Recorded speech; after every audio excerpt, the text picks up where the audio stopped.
Catecismo da Igreja Católica, números 120 a 127, dia 14 de janeiro.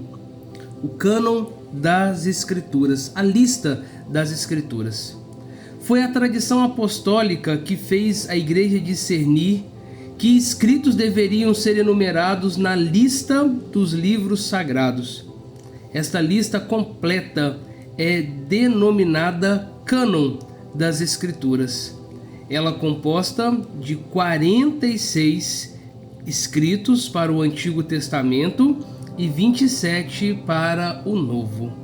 45 se contarmos Jeremias e Lamentações juntos. São 46 livros do Antigo e 27 do Novo. E a Igreja diz quais são esses que são os livros bíblicos: Gênesis, Êxodo, Levítico, Números, Deuteronômio, Josué, Juízes, Ruth, os 2 livros de Samuel, os 2 livros dos Reis, os 2 livros das Crônicas, Esdras, Neemias, Tobias, Judite, Ester, os 2 livros dos Macabeus, Jó, os Salmos, os Provérbios, o Eclesiastes, o Cântico dos Cânticos, a Sabedoria, o Eclesiástico, Isaías, Jeremias, as Lamentações, Baruque, Ezequiel, Daniel, Oséias, Joel, Amós, Abdias, Jonas, Miqueias, Naum, Abacuque, Sofonias, Ageu, Zacarias, Malaquias para o Antigo Testamento. O Novo Testamento: os Evangelhos de Mateus, Marcos, Lucas e João, os Atos dos Apóstolos, as Epístolas de São Paulo aos Romanos, a 1ª e 2ª aos Coríntios, aos Gálatas, aos Efésios, aos Filipenses, aos Colossenses, a 1ª e 2ª Tessalonicenses, a 1ª e 2ª Timóteo, a Tito, a Filemon, a Epístola aos Hebreus, a Epístola a Epístola de Tiago, a 1ª e a 2ª de Pedro, as 3 Epístolas de João, a Epístola de Judas, o Apocalipse. Esses são os do Novo Testamento. Agora, uma análise do Antigo Testamento. O Antigo Testamento é uma parte indispensável da Sagrada Escritura.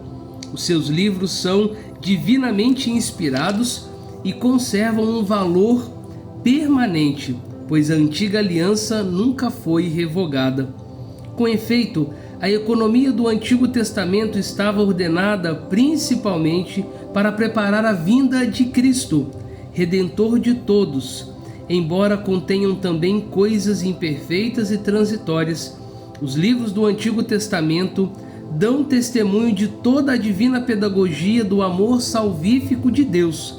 Neles encontram-se sublimes ensinamentos acerca de Deus e uma salutar sabedoria concernente à vida do homem, bem como admiráveis tesouros de preces. Nesses livros do Antigo Testamento, enfim, está latente o mistério da nossa salvação. Os cristãos veneram o Antigo Testamento como verdadeira palavra de Deus. A Igreja sempre rechaçou vigorosamente a ideia de rejeitar o Antigo Testamento sob pretexto de que o Novo o teria feito caducar, como diz a heresia do marcionismo. Agora, o Novo Testamento. A palavra de Deus, que é força de Deus para a salvação de todo crente, é apresentada de maneira manifesta o seu vigor de modo eminente nos escritos do Novo Testamento. Estes escritos fornecem uma verdade definitiva da revelação divina. Seu objeto central é Jesus Cristo, Filho de Deus encarnado.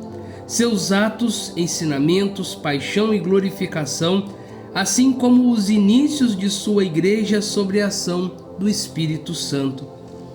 Os Evangelhos, a primeira parte, são o coração de todas as Escrituras, uma vez que constitui o principal testemunho da vida e da doutrina do Verbo encarnado, nosso Salvador. Na formação dos Evangelhos, podemos distinguir 3 etapas. Primeiro, a vida e o ensinamento de Jesus. A Igreja defende firmemente que os 4 Evangelhos, cuja historicidade afirma sem hesitação transmitem fielmente aquilo que Jesus, Filho de Deus, ao viver entre os homens, realmente fez e ensinou para a eterna salvação deles, até o dia em que foi elevado. Segundo, a tradição oral, o que o Senhor dissera e fizera, os apóstolos, após a sua ascensão, transmitiram aos ouvintes, com aquela compreensão mais plena de que gozavam, instruídos que foram pelos gloriosos acontecimentos de Cristo e esclarecidos pela luz do Espírito da verdade. Os evangelhos escritos, os 4, Mateus, Marcos, Lucas e João. Os autores sagrados escreveram os 4 evangelhos escolhendo certas coisas de muitas transmitidas ou oralmente ou já por escrito, fazendo síntese de outras e explorando-as com as vistas à situação das igrejas, conservando enfim a forma de pregação, sempre de maneira a transmitir-nos a respeito de Jesus coisas verdadeiras e sinceras. O Evangelho quadriforme ocupa na igreja um lugar único, como atestam a veneração que lhe atributa a liturgia e o atrativo incomparável que desde sempre tem exercido sobre os santos. Aqui nós temos 2 conselhos de Santa Teresinha do Menino Jesus de forma especial. Não existe nenhuma doutrina que seja melhor, mais preciosa e mais esplêndida do que o texto do Evangelho. Vede e retende o que nosso Senhor e Mestre Cristo ensinou com as palavras e as realizou com seus atos. É acima de tudo o Evangelho que ocupa durante as minhas orações. Nele encontro tudo o que é necessário para minha pobre alma. Descubro nele sempre novas luzes, sentidos escondidos e misteriosos.